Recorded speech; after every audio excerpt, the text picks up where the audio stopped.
আচ্ছা আচ্ছা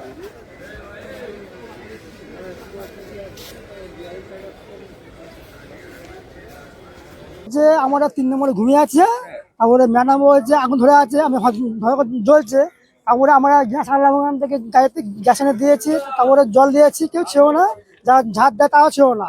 তারপরে 10 মিনিটের মোটে তারপরে হচ্ছে যারা জলে তারা এসছে, না হলে তোমার হচ্ছে এই বকেটে আগুন ধরে যেত।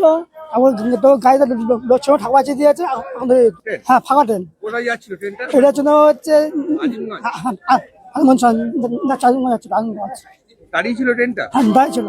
কাটোয়া প্ল্যাটফর্ম। হ্যাঁ, আরো ব্যাপার কি নাম? আমরা প্রশান্ত দেব না।